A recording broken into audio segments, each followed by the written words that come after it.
حضرت معاذ بن انس جہنی انصاری رضی اللہ تعالیٰ عنہ سے روایت ہے، رسول اللہ صلی اللہ علیہ وسلم نے فرمایا، جس شخص نے اپنا غصہ روک لیا جبکہ وہ غصہ کے مطابق سختی نافذ کرنے کی طاقت رکھتا تھا، اسے قیامت کے دن اللہ تعالیٰ سب مخلوقات کے سامنے بلا کر اختیار دے گا کہ وہ جو سی خور چاہے پسند کر لے۔ بعض نیکیوں کے لیے اللہ تعالیٰ نے خاص انعامات مقرر کیے ہوئے ہیں، ان انعامات کے حصول کی کوشش کرنا مستحسن ہے۔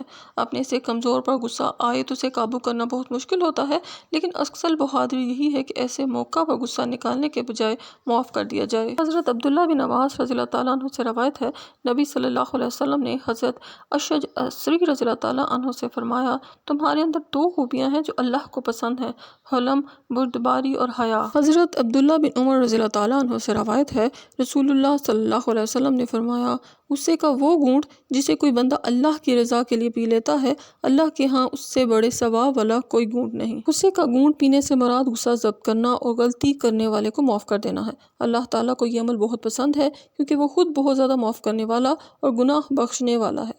بہت سے جرائم محض غصے کی وجہ سے سرزد ہوتے ہیں۔ اگر لوگ حلم اور بردباری اختیار کریں تو جرائم بہت کم ہو سکتے ہیں۔